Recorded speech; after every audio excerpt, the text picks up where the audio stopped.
वहीं मुख्यमंत्री दिल्ली आतिशी ने लिखा है, एक पत्र लिखा है और चुनाव अधिकारियों को ये पत्र लिखते हुए उन्होंने कहा है कि कालकाजी में रमेश भिदूड़ी के भतीजे गुंडागर्दी कर रहे हैं। आतिशी ने कहा है कि आम आदमी पार्टी के कार्यकर्ताओं के साथ रमेश भिदूड़ी के भतीजे ने मारपीट की। वहीं पर उन्होंने कहा कि उनका आतिशी ने वहां पर पैरा मिलिट्री फोर्स लगाने की मांग की है।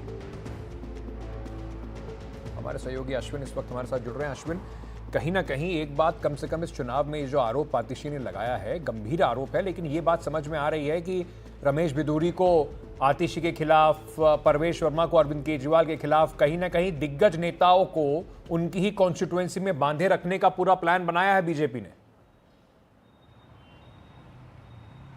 जी हाँ अंकित, आपने सही कहा कि ये शुरुआती तौर पे कह सकते हैं कि बीजेपी की पूरी प्लानिंग ये है कि जो दो बड़े नेता हैं, खासकर अरविंद केजरीवाल और आतिशी को उनके इलाकों में ही बनाए रखने के लिए, इस तरीके से बांधे रखने के लिए जो बड़े नेता हैं बीजेपी के, वो उतारे गए हैं। जो रही शिकायत की बात, वो गोविंदपुरी इलाका है कालकाजी के अंदर, वहाँ की ये घटना है जिसको लेकर आतिशी ने एक पत्र लिखा है इलेक्शन कमीशन को। उसमें उन्होंने कहा है कि जब उनके प्रचार कर रहे थे कार्यकर्ता, तो भिदूड़ी के जो भतीजे हैं उन्होंने उनके साथ दुर्व्यवहार किया, उनके साथ मारपीट भी की है। उन्होंने आरोप लगाया कि वो लोग धमकी दे रहे हैं कि ये प्रचार हमारा है, आप प्रचार मत करो।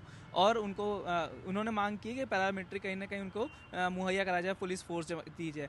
उस इलाके के पहले एमपी रह चुके हैं भिदूड़ी और कई सालों के वहाँ पे एमपी रहे हैं, तो उनको ज़मीनी उनकी पकड़ है वहाँ पर। और कह सकते हैं कि इसलिए ही उनके यहाँ जो कार्यकर्ता हैं, जो उनके रिश्तेदार, जिन पर आरोप लगाया है आतिशी ने कि उनके जो भतीजे हैं वो खुल के गुंडागर्दी कर रहे हैं। लेकिन जिस तरीके से पहले बयानबाजी करते हैं रमेश भिदूड़ी, खासकर प्रियंका गांधी के खिलाफ बयान हो या आतिशी के खिलाफ बयान, और इसके बाद अब ये हाथापाई तक की नौबत आना, ये दिखाता है कि ये चुनाव बहुत इंटेंस बन चुका। और कहीं ना कहीं ये दोनों ही नेता, खासकर भिदूड़ी की बात करें, परवेश वर्मा, दोनों ही नेताओं के खिलाफ, आतिशी और केजरीवाल के खिलाफ, अरविंद केजरीवाल के खिलाफ मुकाबले में बने रहने के लिए, और चाहते हैं कि दोनों नेता सिर्फ वहीं फोकस करें, ज़्यादा कॉन्स्टिट्यूंसी तक ना जा पाएँ। वो एक तरीके से उसकी झलक देखने को मिल रही है कि हर दिन कुछ ना कुछ घटनाएं ज़रूर होती है, हर दिन दोनों तरफ से कोई ना कोई आरोप प्रत्यारोप का नया नया दौर शुरू होता है।